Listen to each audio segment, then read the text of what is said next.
One day, one of my students came to me and said, "Doctor, I want to freeze dry a table dead fruit. However, it did not dry much and I could not have porous and crispy structure." Another instance, he observed sliced apples collapse and he could not have puffed porous structure. It remained relatively moist. I asked him whether he knew the operating principle of freeze drying and how material behaves during freeze drying. He said, "Not really." I asked him to watch my 2 videos on freeze drying. In the first instance, for dead fruit, the issue was in the material side, and the second case for apple, the issue was related to the operation. Keep watching this video and another upcoming video on how to use water phase diagram to explain freeze drying process. I am confident you will have your answer.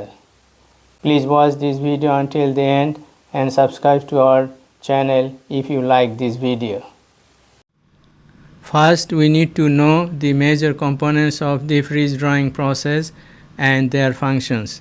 Drying chamber to create desired temperature and vacuum, and chamber must have an ability to stand a vacuum pressure less than 610 Pascal and to hold the sample.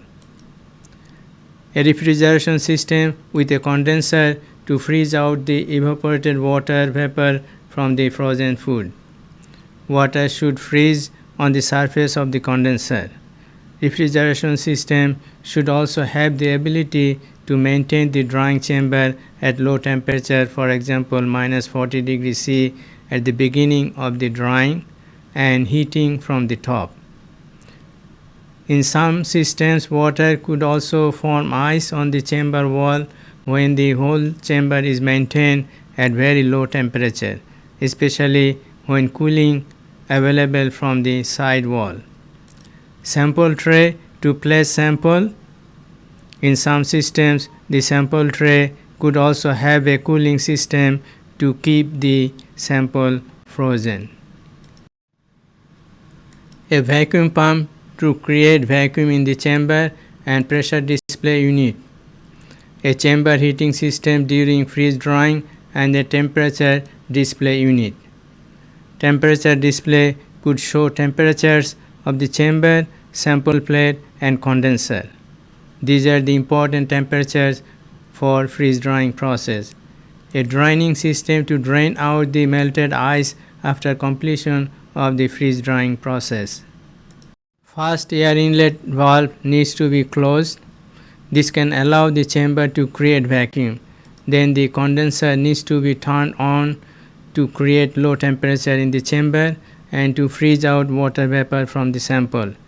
In some systems, separate cooling coils are also installed in the drying chamber. This could enhance the freezing of the sample. Condenser temperature should be always at very low, for example -40 to -60 degree C.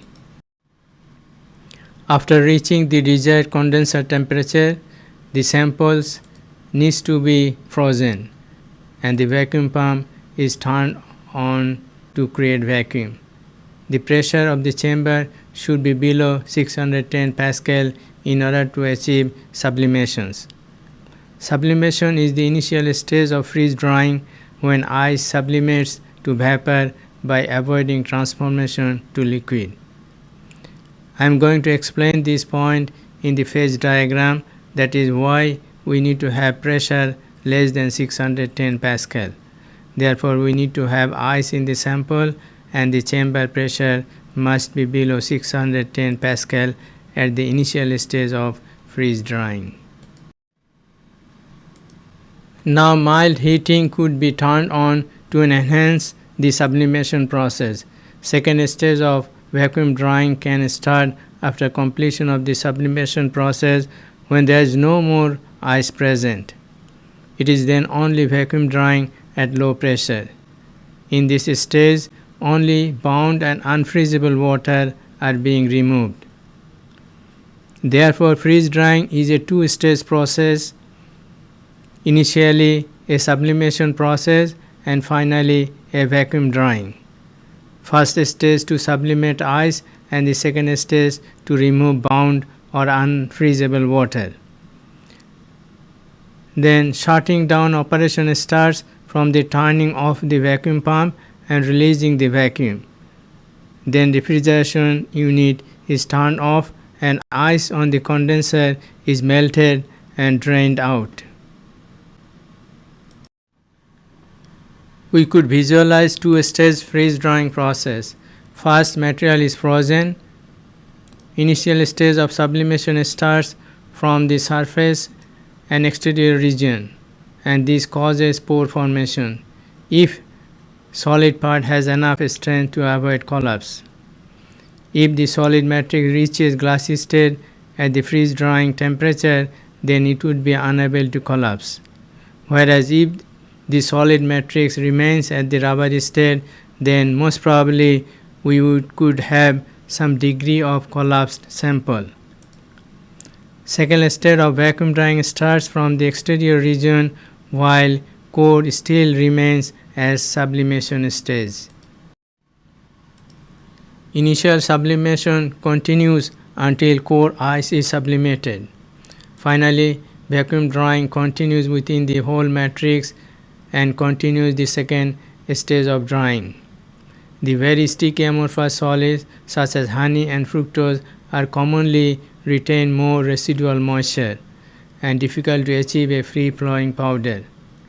Freeze drying process completes at the end of vacuum drying. Please watch my next video on the explanation of freeze drying process based on the phase diagram. Thank you for watching this video until the end. Please subscribe to our channel if you like this video.